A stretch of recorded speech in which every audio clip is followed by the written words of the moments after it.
Emma, de Jane Austen. Volume I. Capítulo I. Emma Woodhouse. Bonita, inteligente e rica, com um lar confortável e um temperamento feliz, parecia reunir algumas das melhores bênçãos da existência, e havia vivido quase 21 anos no mundo com muito pouco para entristecer ou aborrecer. Ela era a mais nova das duas filhas de um pai extremamente afetuoso e indulgente, e tinha, em consequência do casamento de sua irmã, sido a senhora da casa desde muito cedo. Sua mãe morreu há tempo suficiente para que ela tivesse apenas lembranças vagas de seus carinhos, e seu lugar havia sido ocupado por uma excelente mulher como governanta, que se aproximava muito do afeto de uma mãe. Há 16 anos Miss Taylor estava na família do Sr. Woodhouse, menos como governanta do que como amiga, muito afeiçoada a ambas as filhas, mas especialmente a Emma. Entre elas, havia mais a intimidade de irmãs. Mesmo antes de Miss Taylor ter deixado oficialmente o cargo de governanta, a mansidão de seu temperamento mal permitia impor qualquer restrição, e como a sombra da autoridade já há muito tinha desaparecido, elas viveram juntas como amigas muito afetuosas, com Emma fazendo exatamente o que queria, valorizando muito o julgamento de Miss Taylor, mas sendo guiada principalmente pelo seu próprio. Os verdadeiros males, de fato, da situação de Emma eram o poder de ter um pouco demais do seu próprio jeito e uma tendência a pensar um pouco bem demais de si mesma. Essas eram as desvantagens que ameaçavam adulterar seus muitos prazeres. O perigo, no entanto, estava no momento tão despercebido, que de maneira alguma era considerado por ela como uma desgraça. Veio a tristeza, uma tristeza suave, mas de forma alguma na forma de qualquer consciência desagradável. A senhorita Taylor se casou. Foi a perda da senhorita Taylor que primeiro trouxe a dor. Foi no dia do casamento dessa amiga querida que Emma sentou-se pela primeira vez em um pensamento triste de alguma duração. Com o casamento terminado e os noivos partido, seu pai e ela ficaram para jantar juntos, sem a perspectiva de um terceiro para alegrar uma noite longa. Seu pai se acomodou para dormir depois do jantar, como de costume, e ela então só tinha que sentar-se e pensar no que havia perdido. O evento prometia felicidade para sua amiga. O Sr. Weston era um homem de caráter irrepreensível, fortuna confortável, idade adequada e maneiras agradáveis, e havia certa satisfação em considerar com que amizade generosa e autonegligente ela sempre desejara e promovido o casamento,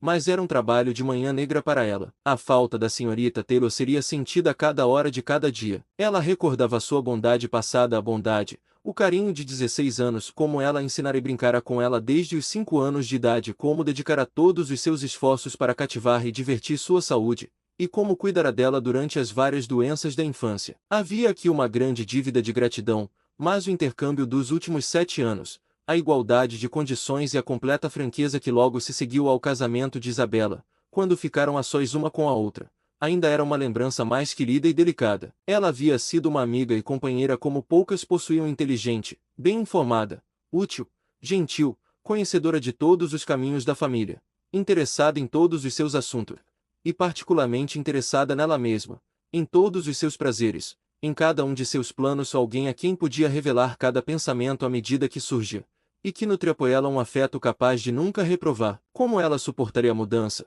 Era verdade que sua amiga ia morar a apenas meio quilômetro de distância, mas Emma estava consciente de que a diferença devia ser grande entre ter uma senhora Weston a meio quilômetro de distância e ter uma senhorita Taylor na casa, e com todas as suas vantagens, naturais e domésticas, ela agora corria grande risco de sofrer com a solidão intelectual. Ela amava muito o pai, mas ele não era um companheiro para ela. Ele não conseguia acompanhá-la em uma conversa, fosse racional ou divertida. O mal da disparidade real em suas idades, e o Sr. Woodhouse não tinha se casado cedo, era muito aumentado por sua constituição e hábito, pois, tendo sido um valetudinariano toda a sua vida, sem atividade mental ou física, ele era um homem muito mais velho em aspectos do que em anos, e embora fosse amado por todos por sua cordialidade e seu temperamento amável, seus talentos jamais poderiam recomendá-lo em qualquer época. Sua irmã, embora relativamente pouco distante por causa do casamento, estando estabelecida em Londres, a apenas 16 milhas de distância,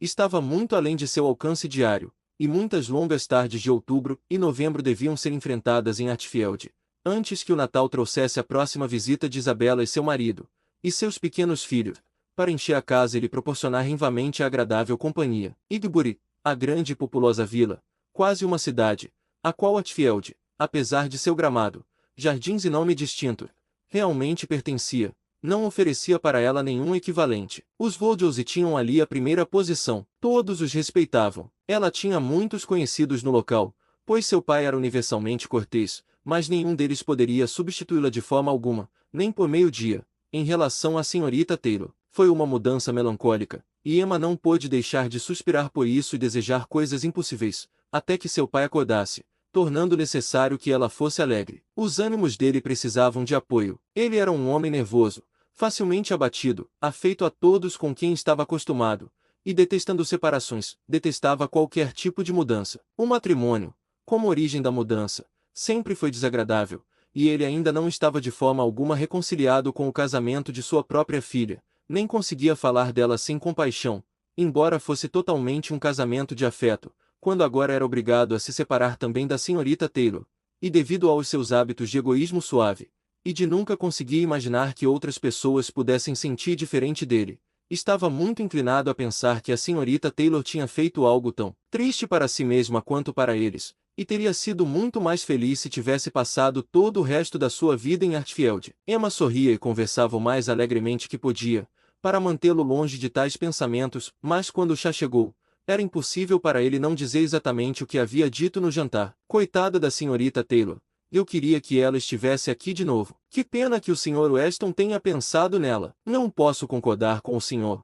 Papai, você sabe que não posso. O Sr. Weston é um homem tão bem-humorado, agradável e excelente, que ele merece completamente uma boa esposa. E você não gostaria que a senhorita Taylor morasse conosco para sempre e suportasse todos os meus humores estranhos, quando ela poderia ter uma casa só dela. Uma casa só dela, mas de que adianta uma casa só dela? Esta aqui é 3 vezes maior, e você nunca tem humores estranhos, minha querida. Como vamos visitá-los com frequência, e eles virão nos ver também, estaremos sempre nos encontrando. Precisamos começar, devemos fazer uma visita de casamento muito em breve. Minha querida, como vou conseguir ir tão longe? Randalls é tão distante. Eu não conseguiria caminhar metade do caminho. Não, papai.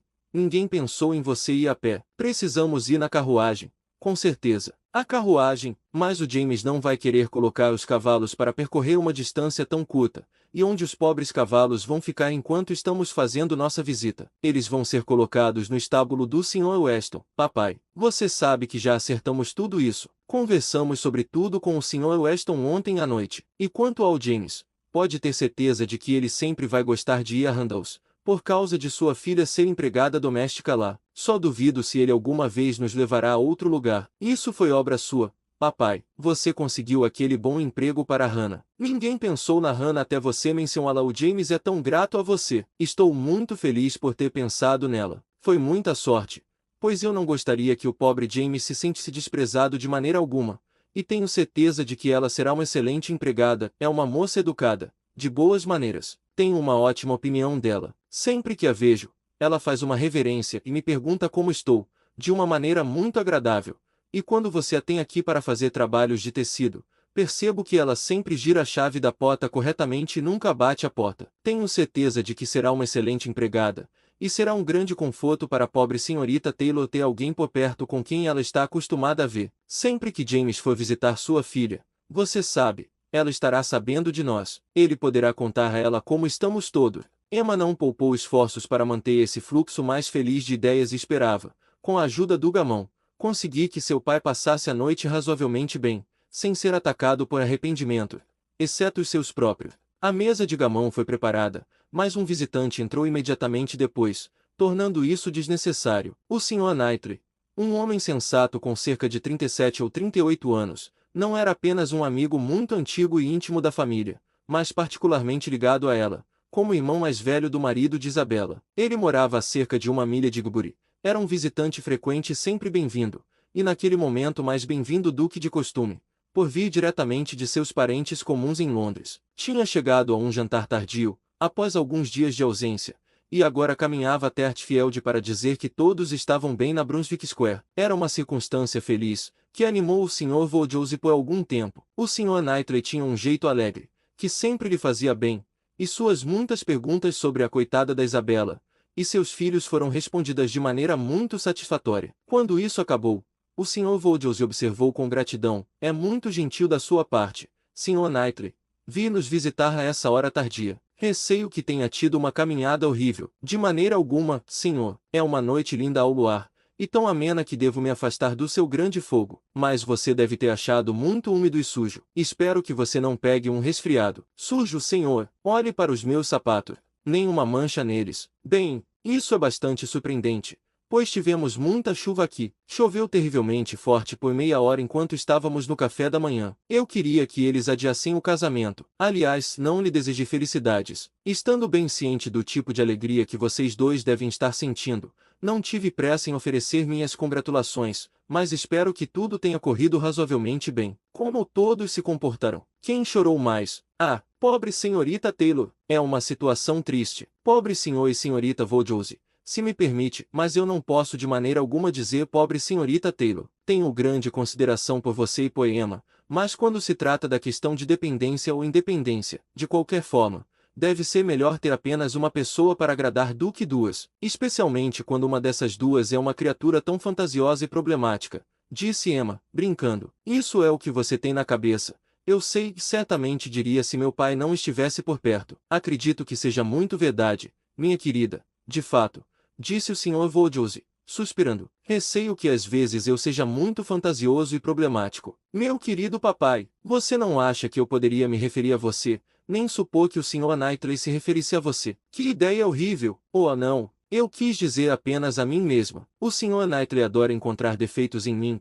sabe como uma brincadeira é tudo uma brincadeira. Sempre falamos o que gostamos um para o outro. O Sr. Knightley, de fato, era uma das poucas pessoas que podia ver os defeitos em Emma Vojose, e o único que alguma vez os lhe dizia, e embora isso não fosse particularmente agradável para a própria Emma, ela sabia que seria ainda menos para seu pai, de modo que não queria que ele suspeitasse de fato que ela não fosse considerada perfeita por todos.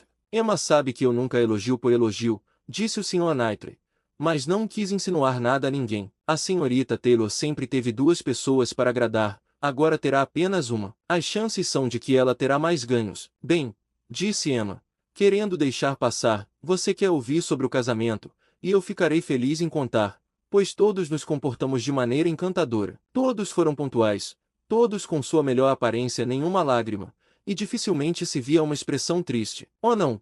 Todos sentimos que ficaríamos a apenas meio quilômetro de distância e tínhamos certeza de nos encontrar todos os dias. Querida Emma suporta tudo tão bem, disse seu pai. Mas, Sr. Knightley, ela realmente está muito triste por perder a pobre senhorita Taylor, e tenho certeza de que sentirá mais falta dela do que imagina. Emma desviou a cabeça, dividida entre lágrimas e sorriso. É impossível que Emma não sinta falta de uma companheira como essa, disse o Sr. Knightley. Não gostaríamos dela tanto quanto gostamos, senhor, se pudéssemos supor isso, mas ela sabe o quanto o casamento é vantajoso para a senhorita Taylor, ela sabe o quão aceitável deve ser, para quem está na idade da senhorita Taylor, ter um lar próprio, e quão importante é para ela ter a segurança de uma provisão confortável, e portanto, não pode se permitir sentir tanta dor quanto prazer. Todo amigo da senhorita Taylor deve ficar feliz por vê-la tão felizmente casada. E você se esqueceu de uma coisa que me traz alegria, disse Emma, e uma coisa muito considerável que eu mesma fiz o casamento. Eu fiz o casamento, sabe, há 4 anos, e vê-lo acontecer, e ser confirmado como certo, quando tantas pessoas diziam que o Sr. Weston nunca se casaria novamente, pode me confortar em qualquer situação. O Sr. Knightley balançou a cabeça para ela. Seu pai respondeu carinhosamente, minha querida, eu queria que você não combinasse casamentos nem previsse coisas, pois tudo o que você diz sempre acontece. Por favor, não faça mais casamento. Eu prometo a você que não farei nenhum para mim, papai, mas devo, de fato, fazer para outras pessoas. É a maior diversão do mundo. E depois de tanto sucesso, você sabe, todo mundo dizia que o Sr. Weston nunca se casaria de novo. Oh não, o Sr. Weston, que fora viúvo por tanto tempo, e que parecia tão perfeitamente contente sem uma esposa, sempre ocupado que é em seus negócios na cidade ou entre seus amigos aqui, sempre bem visto onde fosse, sempre alegre. O Sr. Weston não precisaria passar nenhuma noite do ano sozinho se não quisesse. Oh não, o Sr. Weston certamente nunca se casaria de novo. Algumas pessoas até comentavam sobre uma promessa à sua esposa em seu leito de morte,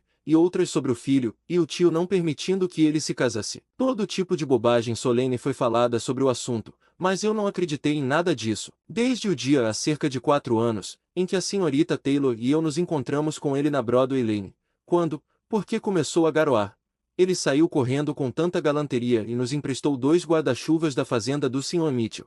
decidi sobre o assunto. Planejei o casamento desde aquela hora, e quando tal sucesso me abençoou nesta ocasião, querido papai, você não pode pensar que vou parar de arranjar casamento. Eu não entendo o que você quer dizer com sucesso, disse o Sr. Knightley. Sucesso supõe esforço. Seu tempo foi gasto de forma adequada e delicada. Se você tem se empenhado nos últimos 4 anos para concretizar este casamento, um trabalho digno da mente de uma jovem. Mas se, como eu imagino, se eu fazer o casamento, como você diz, significa apenas planejá-lo, dizendo a si mesmo em um dia ocioso, acho que seria muito bom para a senhorita Taylor se o Sr. Weston se casasse com ela, e dizendo isso de novo a si mesma de vez em quando depois. Por que você fala em sucesso? Onde está seu mérito? Do que você se orgulha? Você apenas fez um palpite sortudo, e isso é tudo o que pode ser dito. E você nunca conheceu o prazer e o triunfo de uma sorte de chute certeiro. Eu sinto muito por você. Pensei que você fosse mais esperto pois,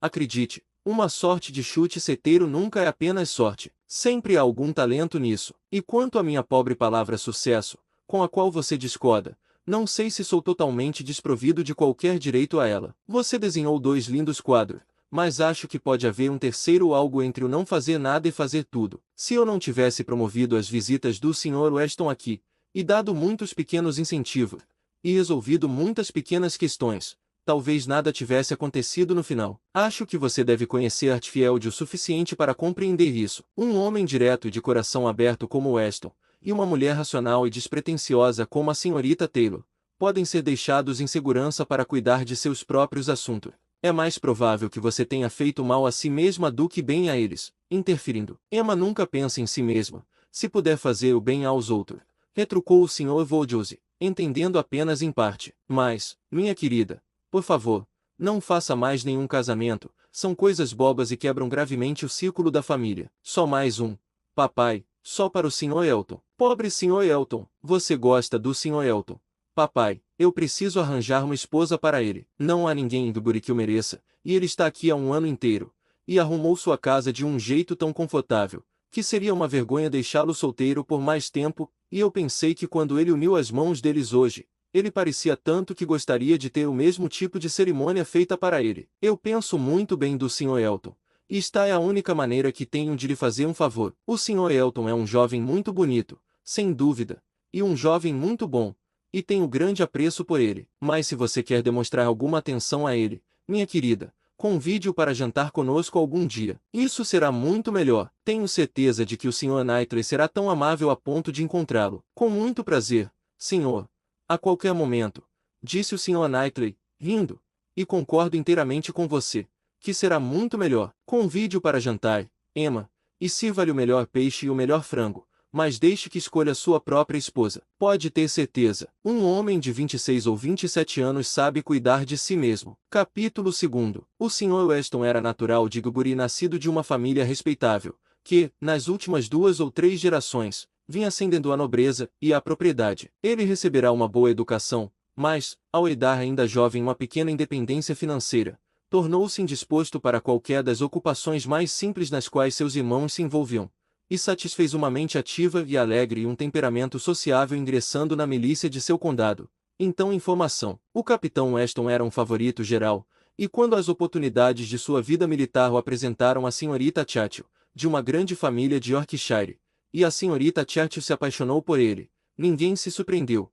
exceto seu irmão e sua esposa, que nunca o haviam visto, e que estavam cheios de orgulho e pretensão, os quais a relação ofenderia. A senhorita Churchill, porém, sendo maior de idade e com pleno controle sobre sua fortuna, embora sua fortuna não tivesse nenhuma proporção com a propriedade da família, não pôde ser dissuadida do casamento, que, portanto, aconteceu, para infinita mortificação do Sr. e da Sra. Churchill, que a afastaram com o devido decoro. Era uma união inadequada e não trouxe muita felicidade. A Sra. Weston deveria ter encontrado mais nela, pois tinha um marido cujo coração caloroso e temperamento doce a fazia pensar que tudo era devido a ela em troca da grande bondade de estar apaixonado por ele, mas, embora ela possuísse um certo tipo de espírito, não tinha o melhor. Ela tinha determinação suficiente para seguir sua própria vontade apesar do irmão, mas não o bastante para se abster de arrependimentos irracionais diante da ira irracional desse irmão, nem de sentir falta dos luxos de seu antigo lar. Viviam além de sua renda, mas ainda assim nada se comparava a Enscombe. Ela não deixava de amar o marido,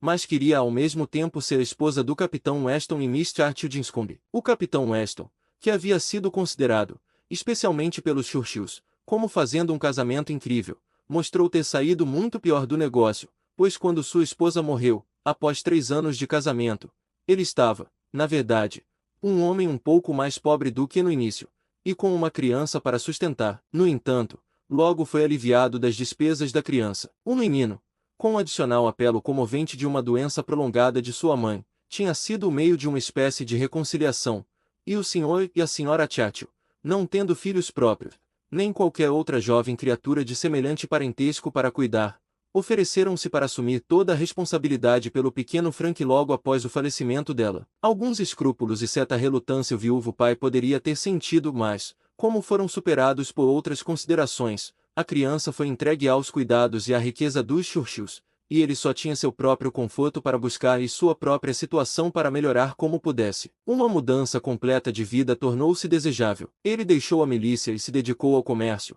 tendo irmãos já estabelecidos de forma bem-sucedida em Londres, o que lhe proporcionava uma abertura favorável. Era um empreendimento que trazia emprego suficiente para ele. Ainda possuía uma pequena casa em Gilbury, onde passava a maior parte de seus dias de lazer, e entre ocupações úteis e os prazeres da sociedade, os próximos 18 a 20 anos de sua vida transcorriam alegremente. Nessa época, ele já havia conquistado uma competência confortável o suficiente para assegurar a compra de uma pequena propriedade próxima a Egbury, pela qual sempre sentirá desejo o suficiente para se casar com uma mulher tão sem dote quanto a senhorita Taylor, e para viver de acordo com os desejos de sua própria natureza amigável e sociável. Já fazia algum tempo desde que a senhorita Taylor começara a influenciar seus planos, mas como não era a tirânica influência da juventude sobre a juventude, isso não abalara sua determinação de nunca se estabelecer até poder comprar Randalls, e a venda de Randalls era aguardada há muito tempo, mas ele continuará firmemente adiante, com esses objetivos em mente, até que fossem alcançados.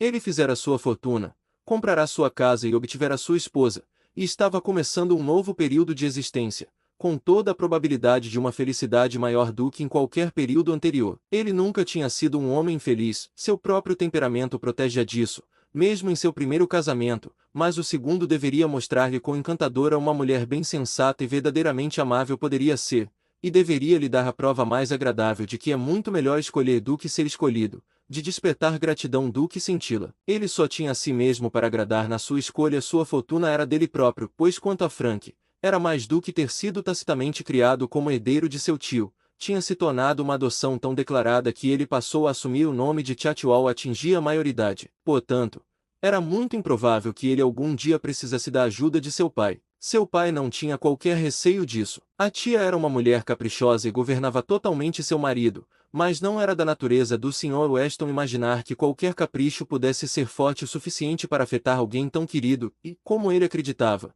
tão merecidamente querido. Ele via o filho todo ano em Londres e se orgulhava dele, e seu relato afetuoso sobre ele como um jovem muito distinto havia feito com que Gilbury também sentisse um tipo de orgulho por ele. Ele era visto como alguém suficientemente ligado ao lugar para que seus méritos e perspectivas se tornassem uma espécie de preocupação comum. O Sr. Frank Churchill era um dos orgulhos de Gilbury, e uma viva curiosidade para vê-lo predominava, embora o cumprimento fosse tão pouco correspondido que ele nunca tinha estado lá na vida. Sua vinda para visitar o pai havia sido frequentemente comentada, mas nunca realizada. Agora, com o casamento de seu pai, foi geralmente proposto, como uma atenção muito apropriada, que a visita deveria ocorrer. Não houve uma única voz dissonante sobre o assunto, nem quando a senhora Perry tomou chá com a senhora e a senhorita Bates, nem quando a senhora e a senhorita Bates retribuíram a visita. Agora era o momento para o Sr. Frank Churchill se aproximar deles, e a esperança se fortaleceu quando se entendeu que ele havia escrito para sua nova mãe por ocasião dessa ocasião. Por alguns dias,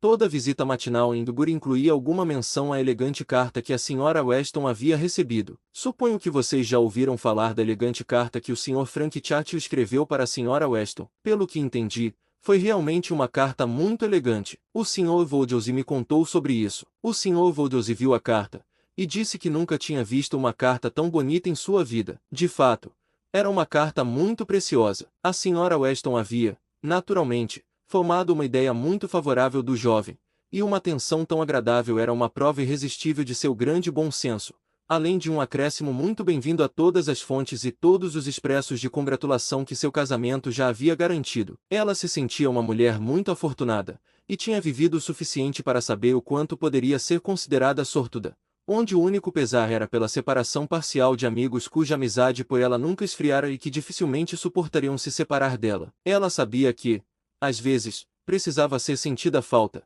e não conseguia pensar, sem dor, em Emma perdendo um prazer sequer, ou sofrendo uma hora de tédio, pela falta de sua companhia. Mas a querida Emma não tinha um caráter fraco, ela estava mais à altura de sua situação do que a maioria das meninas estaria, e possuía sensatez, energia e espírito que se podia esperar que a sustentassem bem e felizmente através das pequenas dificuldades e privações. E então havia um conforto enorme na própria facilidade da distância de Randalls de Hartfield, tão conveniente até para caminhadas solitárias de moças, e na disposição e circunstâncias do Sr. Weston, que não seriam um impedimento para que passassem metade das noites da semana juntas. A situação dela era completamente motivo de horas de gratidão à Sra. Weston, e de momentos apenas de arrependimento, e sua satisfação mais que satisfação seu prazer alegre, era tão justo e tão aparente, que Emma, por bem que conhecesse seu pai, às vezes se surpreendia por ele ainda conseguir sentir pena da pobre senhorita Taylor, quando a deixavam em Randalls no meio de todo o conforto doméstico, ou haviam partir à noite acompanhada por seu agradável marido até uma carruagem própria. Mas ela nunca saía sem que o Sr. Vaudouse desse um suspiro suave e dissesse: "Ah, pobre senhorita Taylor." Ela ficaria muito feliz em ficar. Não havia recuperação para a senhorita Taylor, nem muita probabilidade de deixar de sentir pena dela, mas algumas semanas trouxeram algum alívio para o Sr. Vaudouse. Os cumprimentos dos vizinhos haviam terminado, ele não era mais importunado sendo felicitado por um evento tão triste, e o bolo de casamento, que lhe causará grande angústia, havia sido totalmente consumido. O próprio estômago dele não suportava nada muito pesado, e ele jamais conseguia acreditar que outras pessoas fossem diferentes dele. O que era prejudicial para ele, ele considerava inadequado para qualquer pessoa. No entanto, tentará com grande empenho dissuadi-los de ter qualquer bolo de casamento, e quando isso se mostrou inútil, tentou com igual empenho impedir que alguém o comesse. Ele chegou ao ponto de consultar o Sr. Perry, o farmacêutico, sobre o assunto. O Sr. Perry era um homem inteligente e cortês, cujas visitas frequentes eram um dos confortos na vida do Sr. Vaudouse, e quando consultado, ele não pôde deixar de reconhecer, embora parecesse ir um pouco contra sua inclinação, que o bolo de casamento certamente poderia fazer mal a muitos, talvez a maioria das pessoas, a menos que consumido com moderação. Com tal opinião, confirmando a sua própria, o Sr. Vaudouse esperava influenciar todos os visitantes do casal recém-casado, mas, mesmo assim, o bolo foi comido, e não houve descanso para seus nervos benevolentes até que tudo tivesse desaparecido. Havia um boato estranho em Dubury de que todos os pequenos Perrys foram vistos com um pedaço do bolo de casamento da Sra. Weston nas mãos, mas o Sr. Vaudouse nunca acreditaria nisso. Capítulo 3. O Sr. Vaudouse gostava de sociedade à sua maneira. Ele gostava muito de receber visitas de seus amigos, e por várias causas combinadas, como sua longa residência em Hartfield, sua boa natureza, sua fortuna, sua casa e sua filha, podia acomodar as visitas de seu pequeno círculo, em grande medida, como lhe convinha. Não mantinha muita convivência com famílias fora desse círculo, seu horror a horários tardios e grandes jantares o tornava inadequado para qualquer companhia que não fosse a que o visitasse em seus próprios termos. Felizmente para ele, Igbury, incluindo Randalls na mesma paróquia, e Donwell Abbey na paróquia vizinha, a residência do Sr. Knightley, compreendiam muitas dessas pessoas. Não raramente, por persuasão de Emma, ele tinha alguns dos escolhidos e dos melhores para jantar com ele, mas eram as festas à noite que ele preferia, e a menos que se imaginasse em algum momento incapaz de receber companhia, dificilmente havia uma noite na semana em que Emma não conseguisse arranjar uma mesa de cartas para ele. O respeito verdadeiro e duradouro trouxe os Westons e o Sr. Knightley, e para o Sr. Elton, um jovem que vivia sozinho sem gostar disso, o privilégio de trocar qualquer noite vazia de sua própria solidão por as elegâncias e a companhia da sala de visitas do Sr. Vaudouse, e pelos sorrisos de sua adorável filha, não corria risco de ser desperdiçado. Depois desses, vinha um segundo grupo.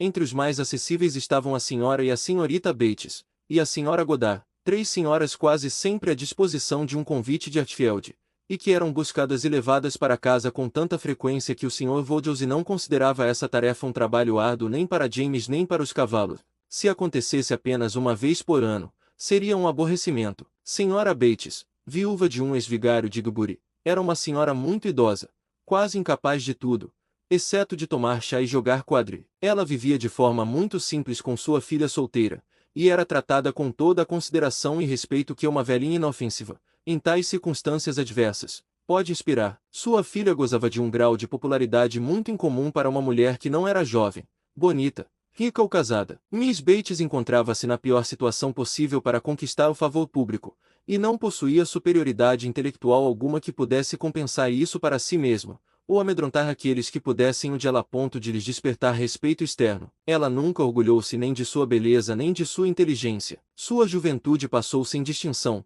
e a metade de sua vida foi dedicada aos cuidados de uma mãe doente e ao esforço de fazer com que uma pequena renda rendisse o máximo possível. E, ainda assim, ela era uma mulher feliz, e uma mulher a quem ninguém mencionava sem boa vontade. Era sua própria boa vontade universal e temperamento contente que operavam tais maravilhas. Ela amava a todos, interessava-se pela felicidade de todos, era perspicaz em relação aos méritos de cada um, considerava-se uma criatura muito afortunada, cercada de bênçãos em uma mãe tão excelente, tantos bons vizinhos e amigos, e um lar que não precisava de nada. A simplicidade e a alegria de sua natureza, seu espírito contente e agradecido, eram uma recomendação para todos e uma mina de felicidade para si mesma. Ela era uma grande tagarela sobre pequenos assuntos, o que exatamente agradava ao Sr. Woodhouse, cheio de comunicações triviais e fofocas inofensivas. A Sra. Goddard era diretora de uma escola, não de um seminário, ou de um estabelecimento, ou de qualquer coisa que professasse, em longas sentenças de nonsense refinado,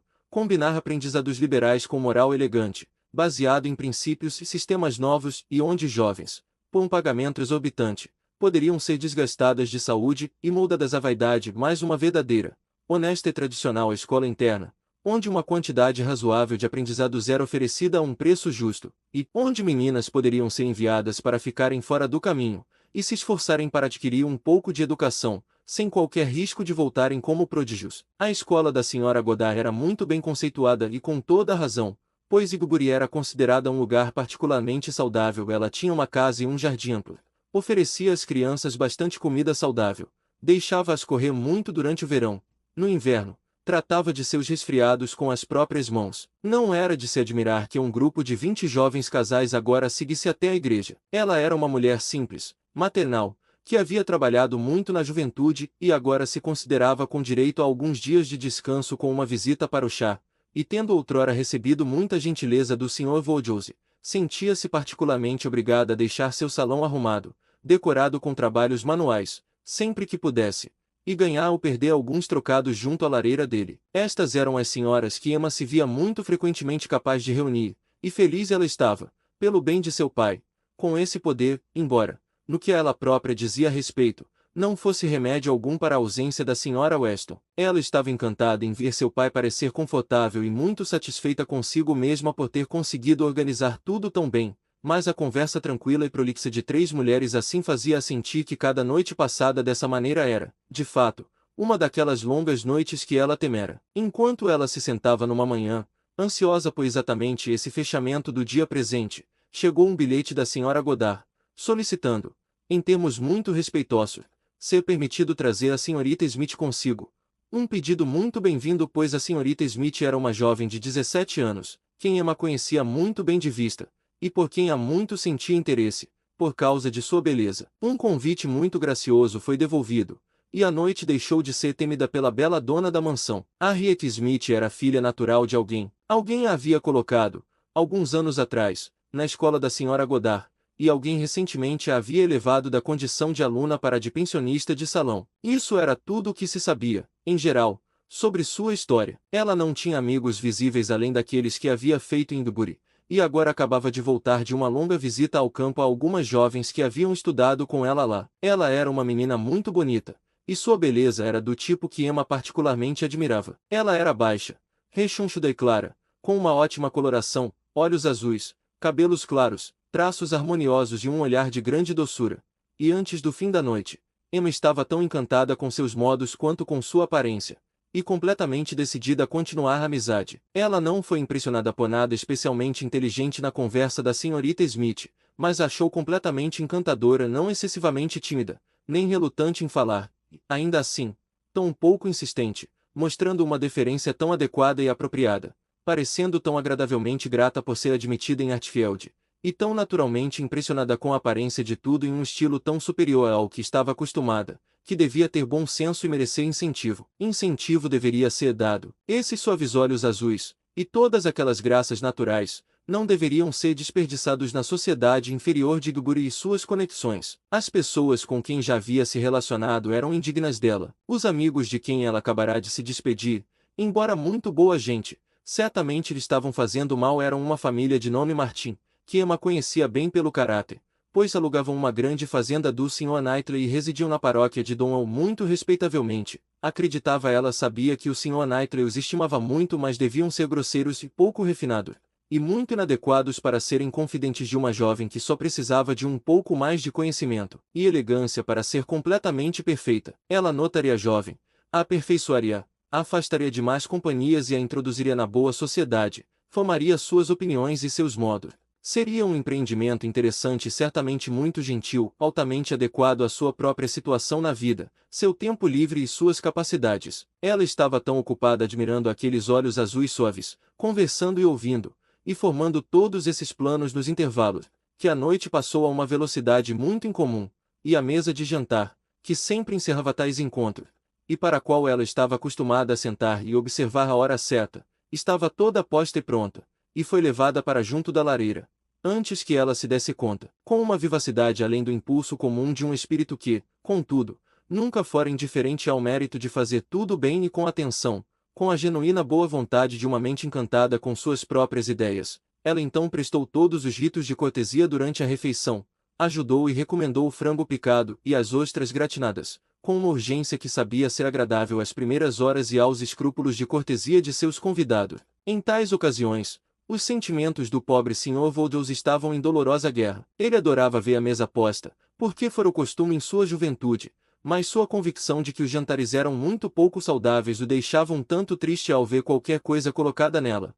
E, enquanto sua hospitalidade teria recebido seus visitantes contudo, seu cuidado com a saúde deles o fazia lamentar que comessem uma pequena tigela de mingau ralo, como seu próprio, era tudo o que ele podia, com perfeita autoaprovação, recomendar, embora pudesse se conter, enquanto as senhoras retiravam confortavelmente as coisas mais refinadas, a dizer: Senhora Bates, deixe-me sugerir que você experimente um destes ovos. Um ovo cozido bem molinho não é prejudicial. Se ele entende de cozinhar ovos melhor do que qualquer pessoa. Eu não recomendaria um ovo cozido por qualquer outra pessoa, mas você não precisa ter medo. Eles são muito pequenos. Veja, um de nossos ovos pequenos não vai te fazer mal, senhorita Bates. Deixe que Emma te ajude com um pedacinho de torta, um pedacinho bem pequeno. As nossas são todas tortas de maçã. Você não precisa se preocupar com conservas nocivas aqui. Eu não aconselho creme de ovo. Senhora Godard, o que acha de meio copo de vinho? Um meio copo pequeno, colocado em um copo de água. Não acho que isso poderia lhe causar algum mal. Emma permitiu que seu pai falasse mais, recebeu seus visitantes de uma forma muito mais satisfatória, e, naquela noite em particular, teve um prazer especial em enviá-los embora felizes. A felicidade da senhorita Smith é completamente proporcional às suas intenções. Senhorita Voldels era uma personalidade tão importante em Guguri que a perspectiva da apresentação causava tanto pânico quanto prazer, mas a humilde e agradecida garotinha saiu com sentimentos extremamente satisfatórios, encantada com a afabilidade com que senhorita Voldels havia tratado ela durante toda a noite, e acabou até por apertar as mãos dela. Capítulo 4. A intimidade de Harriet Smith em Hartfield logo se tornou algo consolidado. Rápida e decidida em seus modos, Emma não perdeu tempo em convidá-la, incentivá-la a dizer-lhe para vir com muita frequência, e à medida que seu conhecimento uma da outra aumentava, também aumentava sua satisfação mutuamente. Como companheira de caminhada, Emma logo percebeu quão útil ela poderia ser. Nesse aspecto, a perda da Sra. Weston havia sido significativa. Seu pai nunca ia além das moitas, onde 2 divisões do terreno lhe bastavam para sua longa caminhada, ou para a curta, conforme a estação, e desde o casamento da Sra. Weston, seu exercício havia ficado bastante restrito. Ela já havia se aventurado sozinha uma vez em Randalls, mas não foi agradável, e uma Harriet Smith, portanto, alguém que ela poderia chamar a qualquer momento para uma caminhada, seria uma adição valiosa aos seus privilégios. Mas em todos os aspectos, à medida que a conhecia melhor, ela prova e se sentia confirmada em todas as suas boas intenções. Harriet certamente não era inteligente, mas tinha uma disposição doce, dócil e agradecida, Era totalmente livre de vaidade e desejava apenas ser guiada por qualquer pessoa que a admirasse. Seu apego inicial a si mesma era muito amável, e sua inclinação para boa companhia e capacidade de apreciar o que era elegante e inteligente mostravam que não faltava bom gosto, embora não se devesse esperar grande força de entendimento. No geral, ela estava totalmente convencida de que Harriet Smith era exatamente a jovem amiga que ela queria, exatamente aquilo que seu lar necessitava. Uma amiga como a Sra. Weston estava fora de questão. Duas assim nunca poderiam ser concedidas. Duas assim ela não queria. Era algo de um tipo totalmente diferente, um sentimento distinto e independente. A Sra. Weston era objeto de um respeito que tinha como base a gratidão e a estima. Harriet seria amada como alguém a quem se poderia ser útil. Para a Sra. Weston não havia nada a fazer. Para Harriet, tudo. Suas primeiras tentativas de utilidade foram na tentativa de descobrir quem eram os pais, mas Harriet não conseguia dizer. Ela estava pronta para contar tudo o que estava ao seu alcance, mas nesse assunto as perguntas eram em vão. Emma foi obrigada a imaginar o que queria, mas ela nunca poderia acreditar que, na mesma situação, não teria descoberto a verdade. Harriet não tinha perspicácia. Ela se contentava em ouvir e acreditar apenas no que a Sra. Goddard escolhia lhe contar, e não ia além. A Sra. Goddard, os professores, as meninas e os assuntos da escola em geral formavam naturalmente grande parte da conversa, e se não fosse pelo seu conhecimento dos Martins da fazenda Abbeymill, teria sido toda a conversa. Mas os Martins ocupavam bastante seus pensamentos. Ela havia passado 2 meses muito felizes com eles, e agora adorava falar sobre os prazeres de sua visita e descrever os muitos confortos e maravilhas do lugar. Emma encorajava sua tagarelice divertida com tal imagem de outro grupo de seres e aproveitando a simplicidade juvenil que podia falar com tanta exultação sobre Mr. Martin ter 2 salões muito bons, de fato, um deles tão grande quanto a sala de visitas de Mr. Goddard, e sobre ela ter uma criada-chefe que vivia com ela há 25 anos, e sobre eles terem 8 vacas, 2 delas aldernês, e uma pequena vaca galesa, uma vaca galesa muito bonita de fato, e sobre Mr. Martin, dizer que, como gostava tanto dela, deveria ser chamada de sua vaca, e sobre eles terem uma bela casa de verão em seu jardim, onde algum dia, no próximo ano, todos tomariam chá. Uma casa de verão muito bonita, grande o suficiente para acomodar uma dúzia de pessoas. Por algum tempo ela ficou entretida, sem pensar além da causa imediata, mas, à medida que começou a entender melhor a família, outros sentimentos surgiram. Ela havia feito uma ideia equivocada, imaginando que se tratava de uma mãe e filha, um filho e esposa do filho, todos vivendo juntos. Mas, quando ficou claro que o Sr. Martin, que desempenhava um papel na narrativa e era sempre mencionado com aprovação por sua grande bondade em fazer isto ou aquilo, era um homem solteiro, que não havia uma jovem Sra. Martin, nenhuma esposa nesse caso, ela começou a suspeitar de perigo para sua pobre amiguinha diante de tanta hospitalidade e gentileza, e que, se não fosse bem cuidada, poderia ser obrigada a se sacrificar para sempre. Com essa ideia inspiradora, suas perguntas aumentaram em número e significado, e ela especialmente levava Harriet a falar mais sobre o Sr. Martin, e evidentemente não havia nenhum desagrado nisso. Harriet estava muito pronta para falar da participação que ele tinha em seus passeios ao luar e nos divertidos jogos noturnos, e enfatizava bastante o quanto ele era tão bem-humorado e prestativo. Ele havia percorrido 3 milhas num dia para trazer-lhe algumas nozes, porque ela havia dito o quanto gostava delas. E em tudo mais ele era muito prestativo. Uma noite, ele trouxe o filho do pastor para a sala de propósito para cantar para ela. Ela gostava muito de cantar. Ele mesmo sabia cantar um pouco. Ela acreditava que ele era muito inteligente e entendia tudo. Ele tinha um rebanho muito bom, e enquanto ela estava com eles, tinham oferecido mais por sua lã do que a qualquer outro na região. Ela acreditava que todos falavam bem dele. Sua mãe e irmãs eram muito afetuosas com ele. A Sra. Martin havia lhe dito um dia, e houve um robô ao dizer isso, que era impossível alguém ser um filho melhor, e portanto, ela tinha certeza de que, sempre que ele se casasse, seria um bom marido. Não que ela quisesse que ele se casasse. Ela não tinha pressa alguma. Muito bem, Sra. Martin, pensou Emma, você sabe o que está fazendo. E quando ela se retirou, a Sra. Martin foi tão gentil a ponto de enviar à Sra. Goddard um belo ganso, o melhor ganso que a Sra. Goddard já tinha visto. A Sra. Goddard o preparou num domingo, e convidou todos os 3 professores,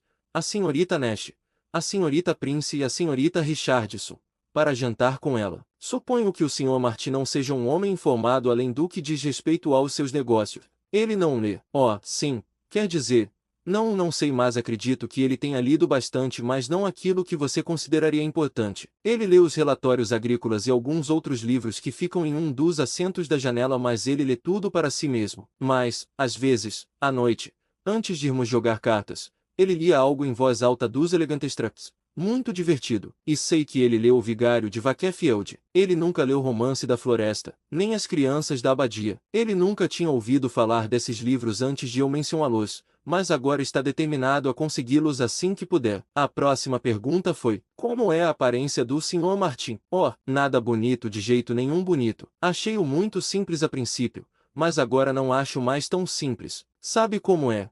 Depois de um tempo a gente não acha. Mas você nunca ouviu. Ele está em Duguri de vez em quando, e com certeza passa a cavalo toda semana a caminho de Kingston. Ele já passou por você muitas vezes. Pode ser.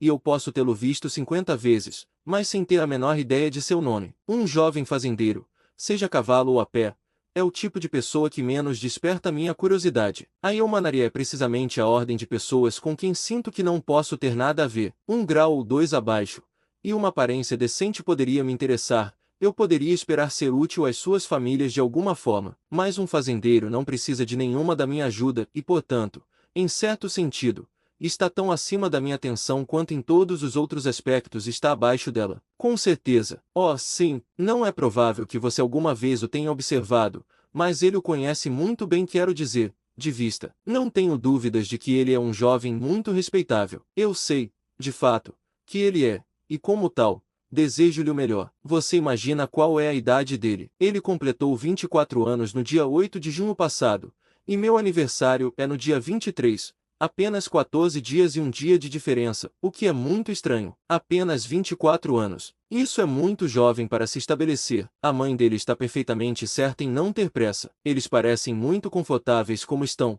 e se ela se esforçasse para casá-lo, provavelmente se arrependeria. Daqui a 6 anos, se ele encontrasse uma boa moça da mesma classe social que a dele, com um pouco de dinheiro, poderia ser muito desejável. Daqui a 6 anos, querida senhorita Voulge, ele teria 30 anos. Bem, e isso é tão cedo quanto a maioria dos homens pode se permitir casar, que não nasceram com independência. O Sr. Martin, imagino, tem toda a sua fortuna a fazer e não pode estar nada adiantado em relação ao mundo. Qualquer dinheiro que ele pudesse receber quando seu pai morresse, qualquer parte da propriedade da família, suponho, tudo incerto, tudo investido em seus estoques, e assim por diante. E embora, com diligência e sorte, ele possa se tornar rico com o tempo, é quase impossível que ele tenha realizado alguma coisa até agora. Certamente, é assim mesmo, mas eles vivem muito confortavelmente. Não têm um empregado interno. Além disso, não lhes falta nada.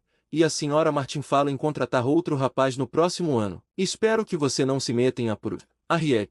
Sempre que ele se casar, quero dizer, com relação a conhecer a esposa dele, pois, embora suas irmãs, devido à educação superior, não sejam totalmente criticáveis, isso não significa que ele possa se casar com qualquer pessoa adequada que você deva notar. A desvantagem de seu nascimento deve fazer com que você tenha cuidado especial com seus companheiros. Não há dúvida de que você é filha de um cavalheiro, e deve sustentar sua posição por tudo que estiver ao seu alcance, ou haverá muitas pessoas que se alegrariam em rebaixá-la. Sim, claro, suponho que existam, mas enquanto eu visitar Hatfield, e você for tão gentil comigo, senhorita Voulge, não tenho medo do que alguém possa fazer. Você entende muito bem a força da influência, Harriet, mas eu gostaria que você estivesse tão firmemente estabelecida na boa sociedade que fosse independente mesmo de Hatfield e da senhorita Voulge. Quero vê-la permanentemente bem relacionada, e para isso, será aconselhável ter o mínimo possível de conhecidos estranhos. E portanto, digo que,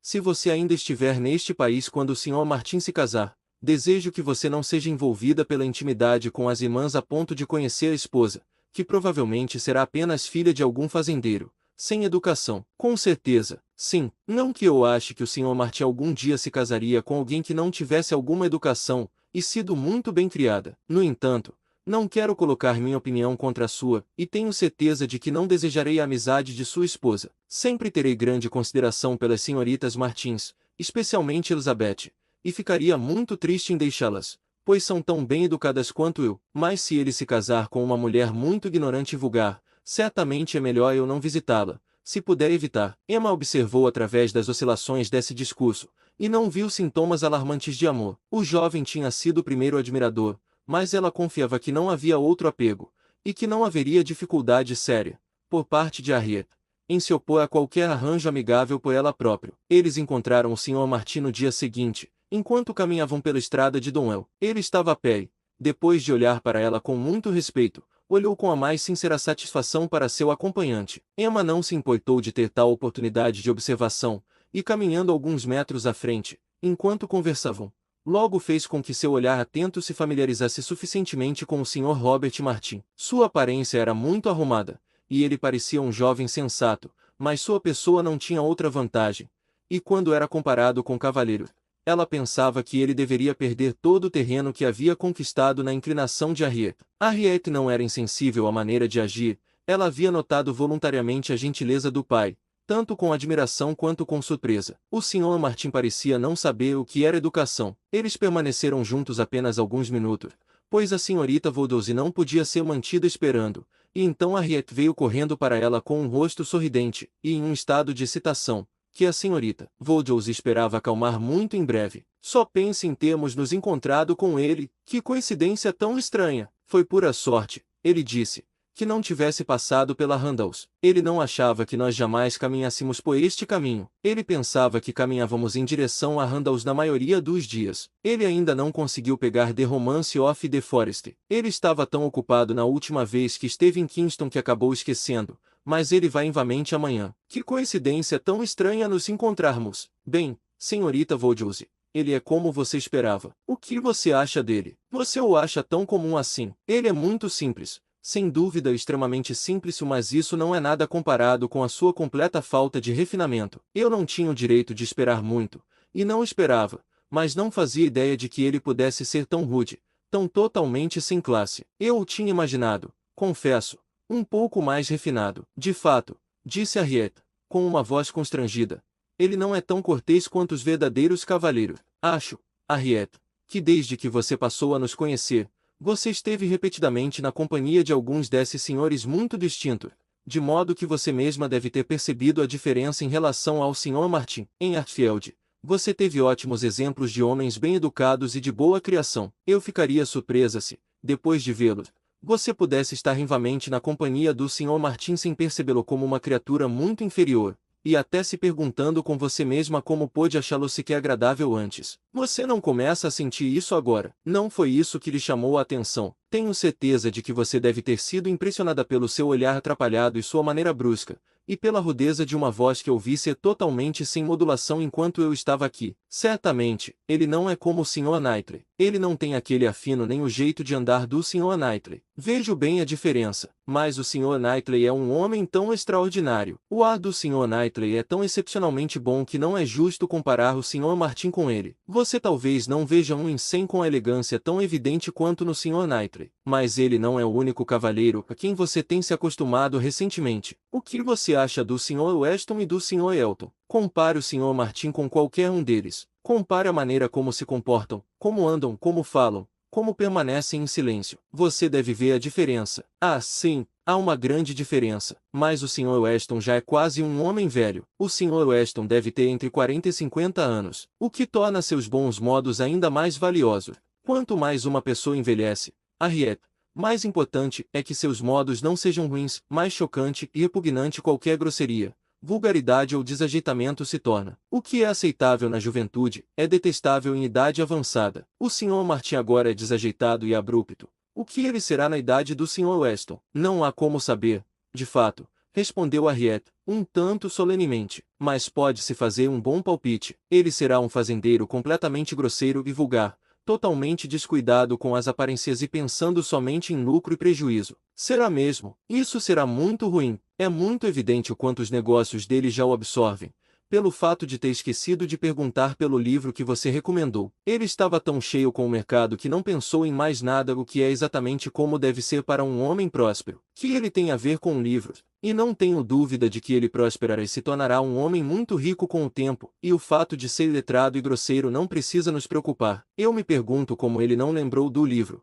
Foi toda a resposta de Harriet, dita com um grau de desaprovação grave que Emma achou que poderia ser deixada por conta própria. Portanto, Ela não disse mais nada por algum tempo. Sua próxima iniciativa foi, sob certo aspecto, talvez, os modos do Sr. Elton sejam superiores aos do Sr. Knightley ou do Sr. Weston. Eles têm mais delicadeza. Poderiam ser mais seguramente apresentados como um exemplo a seguir. Há uma franqueza, uma rapidez, quase uma brusquidão no Sr. Weston, que todos apreciam nele, porque vem com tanto bom humor, mas isso não seria adequado para ser copiado. Tampouco o modo direto, decidido e autoritário do Sr. Knightley, embora lhe convenha muito, sua figura, aparência e posição na vida parecem permitir isso. Mas se algum jovem tentasse copiá-lo, não seria tolerável. Pelo contrário, penso que seria muito seguro recomendar a um jovem tomar o Sr. Elton como modelo. O Sr. Elton é bem-humorado, alegre, prestativo e gentil. Ele me parece ter se tornado particularmente gentil ultimamente. Não sei se ele tem algum plano de se tornar agradável para qualquer uma de nós, Harriet, com mais suavidade, mas me parece que seus modos estão mais suaves do que costumavam ser. Se ele quer alguma coisa, deve ser para agradar você. Não lhe disse o que ele falou sobre você outro dia. Ela então repetiu alguns elogios pessoais calorosos que havia tirado do Sr. Elton, e agora fez justiça plena a eles, e Harriet corou e sorriu, e disse que sempre achará o Sr. Elton muito agradável. O Sr. Elton era exatamente a pessoa escolhida por Emma para tirar o jovem agricultor da cabeça de Harriet. Ela achava que seria um excelente partido, e apenas demasiado visivelmente desejável, natural e provável, para que houvesse muito mérito em planejar isso. Ela temia que fosse o que todos os outros deviam pensar e prever. No entanto, não era provável que alguém tivesse precedido seu plano, já que ele surgira em sua mente na primeira noite da chegada de Harriet Hartfield. Quanto mais ela pensava nisso, maior era seu senso da conveniência da ideia. A situação do Sr. Elton era mais adequada. Ele mesmo era um cavalheiro, sem nenhuma ligação de baixo nível. Ao mesmo tempo, não pertencia a nenhuma família que pudesse objetar de forma justa ao nascimento duvidoso de Harriet. Ele tinha uma casa confortável para ela, e Emma imaginava uma renda bastante suficiente, pois, embora a paróquia de Guguri não fosse grande, sabia-se que ele possuía alguma propriedade independente, e ela o considerava muito, como um jovem bem-humorado, bem-intencionado e respeitável, sem nenhuma deficiência de entendimento útil ou conhecimento do mundo. Ela já havia se convencido de que ele achava Harriet uma garota bonita, o que ela confiava, e que os encontros frequentes em Hatfield eram, de sua parte, motivo suficiente, e do lado de Harriet, não havia quase dúvida de que a ideia de ser preferida por ele teria todo o efeito e peso habituais, e ele realmente era um jovem muito agradável, um jovem de quem qualquer mulher não exigente poderia gostar. Ele era considerado muito bonito, sua aparência geralmente era muito admirada, embora não por ela, pois havia uma falta de elegância nas feições que ela não podia aceitar, mas a garota que poderia se contentar com Robert Martin cavalgando pelo campo para buscar nozes para ela poderia muito bem ser conquistada pela admiração do Sr. Elton. Capítulo V. Não sei qual poderá ser a sua opinião,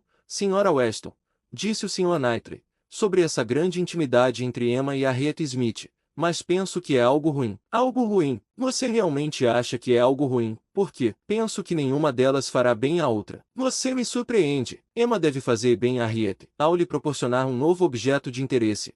Pode-se dizer que Harriet faz bem a Emma. Tenho observado a intimidade delas com o maior prazer. Como sentimos de maneira tão diferente, não acha que elas farão bem uma à outra. Isso certamente será o começo de uma de nossas discussões sobre Emma, Sr. Knightley. Talvez você pense que vim de propósito para discutir com você, sabendo que Weston está fora, e que ainda assim você terá que lutar sua própria batalha. O Sr. Weston sem dúvida me apoiaria, se estivesse aqui, pois penso exatamente como eu sobre o assunto. Estávamos falando sobre isso apenas ontem, e concordando sobre como era afortunado para Emma que houvesse uma garota em Guguri com quem ela pudesse se associar. Sr. Knightley, não permitirei que você seja um juiz imparcial neste caso. Você está tão acostumado a viver sozinho, que não conhece o valor de um companheiro, e talvez nenhum homem possa ser um bom juiz do conforto que uma mulher sente na companhia de alguém do próprio sexo, depois de estar acostumada a isso a vida inteira. Posso imaginar sua objeção a Harriet Smith. Ela não é a jovem superior que a amiga de Emma deveria ser, mas,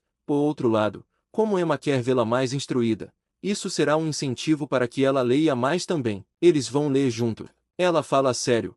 Eu sei, Emma tem intenção de ler mais desde que tinha 12 anos. Eu já vi muitas listas que ela elaborou, em diferentes momentos, de livros que pretendia ler regularmente, e eram listas muito boas, muito bem escolhidas e muito bem organizadas, às vezes em ordem alfabética, e às vezes por algum outro critério. A lista que ela fez aos 14 anos, lembro-me de ter pensado que isso era um grande elogio ao seu julgamento, e aguardei por algum tempo. E posso apostar que ela pode ter feito uma lista muito boa agora, mas já desisti de esperar qualquer curso de leitura consistente de Emma. Ela nunca se submeterá a nada que exija dedicação e paciência, e uma sujeição da imaginação ao entendimento. Onde a senhorita Taylor não conseguiu estimular, posso afirmar com segurança que a Harriet Smith não fará nada. Você nunca conseguiu persuadi-la a ler nem metade do que desejava. Você sabe que não conseguia. Arrisco-me a dizer, respondeu a senhora Weston, sorrindo, que pensei assim na época, mas desde que nos separamos, nunca consigo me lembrar de Emma deixar de fazer algo que eu desejava.